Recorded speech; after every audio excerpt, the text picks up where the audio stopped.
Right, good morning. This is another sort of workshop video, or from the workshop. It's bloody freezing at the moment here in Chippenham, but it's dry. So, I'm going to show you my Honda CT90. It's a restomod. It's a complete nut and bolter that I've been doing over about the past year. I've done all the work myself. But yeah, I've always wanted a CT90. For those of you who don't know, it's the sort of trail model derived from the C90, the Honda C50, 70 and 90. The Honda C90 is the biggest selling motor vehicle of all time. So this is a variant of that. Let me show you. And there we have it in all its gloriousness. I'll give you a quick walk around. Like I say, I've done all the work for this myself.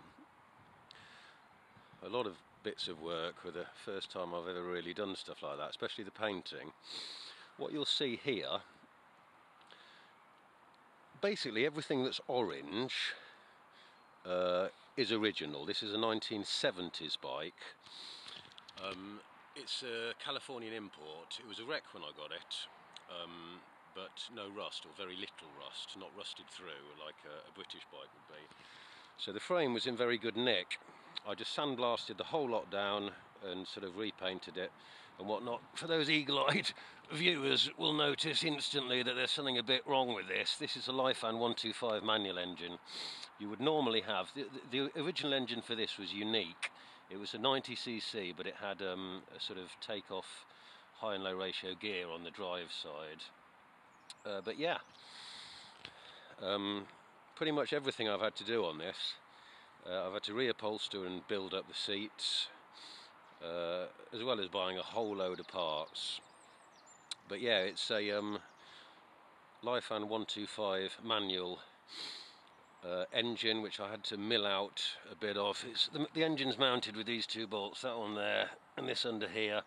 I had to do a bit of milling and mucking about in there and build some brackets to make it fit.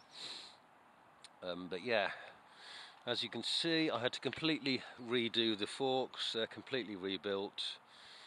Rear shocks are just aftermarket jobs, which I like the look of. Forgive the number plate, that's a sort of show plate, if you like, CT90 Jap. It's just something to have it on for the moment. I've fitted indicators, which you can see underneath there. This bike would not originally have had indicators, being as it's a 1970 model, but the ones after had indicators sort of coming out here, so I preferred to make them a bit more low-key. What I've done here, this switchgear looks pretty legit for the period, but it's brand new off eBay. A few little trick bits that I've installed. I've got heated grips here, which are pretty funky. Ignition switch here. I fitted an extra light here as a telltale for the indicators, which are here. You can see it flashing away there. I fitted little LED ones, which I'm probably going to change on the front. I've got the same as the rear. I think I'm going to fit those. See there. I've actually rewired this so that the headlight works independently. It doesn't work off the stator as most of these bikes would have. It's a complete rebuild and rewire. It's a custom sort of wiring job that I did on it. All very simple, as you can imagine, for a bike like this. And high beam there.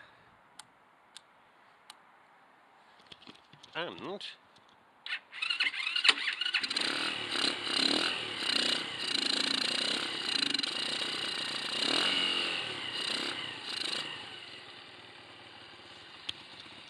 electric start, which obviously you would not have had on the original,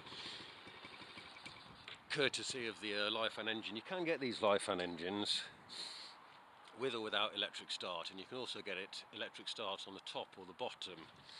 If you have a look here, this is the electric starter on the bottom. If it was on the top, you wouldn't be able to have the carb back swept, which you have on this model. On the C90, it's forward swept, and you've got an air filter here or under there. This, the original one, obviously I've got a little CAN air filter on it. The original air filter goes through a box here and then into this thing here, which is its inlet, which is pretty clever. As you can see, I've fitted some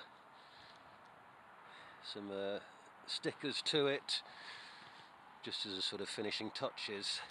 This here, you release that and you can swing the handlebars so that they're in line, so you can have a flat profile for storage. So yeah, the brakes are actually pretty good. They're obviously drums, front and back, same shoes, front and back, and the tyres are fitted on 3.75 17-inch knobblies.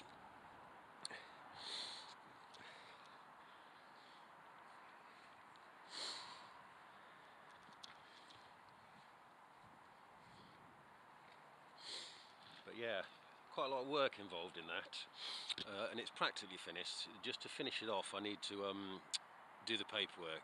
I need to road register it, do the Nova forms and all that, which I'm petrified of doing. It's a paperwork exercise. I've no idea how easy or hard it is, but like all paperwork exercises, I sort of assume it's going to be difficult and just keep putting it off. But yeah, I just thought I'd show you that because I'm rather chuffed with it, how it's all worked out. It's nice to ride.